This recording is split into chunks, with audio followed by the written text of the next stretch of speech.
안녕하세요. 서준 컨설팅 대출 여신입니다. 최근 부동산 시장에서는 전세 난민이라는 말이 유행처럼 번지고 있습니다.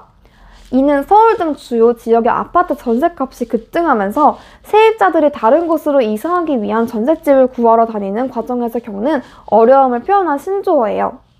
실제로 최근 몇 년간 지속된 저금리 기조 속에 집주인들이 월세나 반전세 전환을 선호하면서 전세 매물 자체가 크게 줄어든 데다 매매 가격 대비 전세금 비율이 높아지면서 일부 수요자가 대출을 받아 기존 주택 매입에 나서고 있지만 정부 규제 강화로 인해 지금 마련이 쉽지 않은 상황입니다. 전세 퇴거 자금을 알아보는 분들이 가장 큰 궁금증 두 개가 있는데, 하나는 정부 정책상 다주택자는 전세 퇴거 자금 대출을 받을 수 없나요?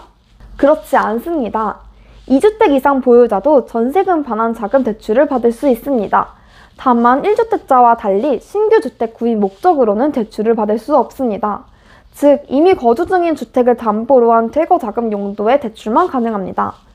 단 개입사업자에 등록을 하고 장기 임대 사업을 하는 경우에는 예외적으로 투기지역, 투기가을 지구 내에서도 9억 원 이하 주택을 살 때 최대 40%까지 대출을 받을 수 있습니다. 두 번째는 기존 임차인에게 보증금을 돌려줘야 하는데 당장 돈이 부족하다면 어떻게 해야 할까요? 우선 금융기관으로부터 신용대출을 받는 방법이 있습니다. 하지만 금리가 연 5%에서 6% 수준으로 높고 한도도 맞지 않아 부담이 크다. 만약 소득 증빙이 어렵다면 시중은행보다는 저축은행권 또는 보험사 상품을 이용하는 게 좋습니다. 금리는 4%에서 5% 수준이고 최대 한도는 5천만 원에서 1억 원 선입니다. 1억 이상 필요하다면 새마을이나 수협에서 진행하는 걸 추천드릴게요.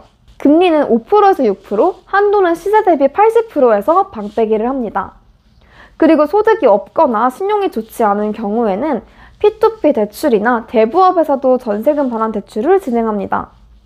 시세 70%까지이며 금리는 10% 정도 나오고 있는 것 같습니다. 전세 퇴거일이 다 되어 간다면 울며 겨자 먹기로 금리가 높아도 어쩔 수 없이 진행하는 경우가 있는 것 같습니다. 고객님의 신용과 소득 상태에 따라서 가장 좋은 조건으로 진행해 드릴게요. 궁금사항은 대출 여신에게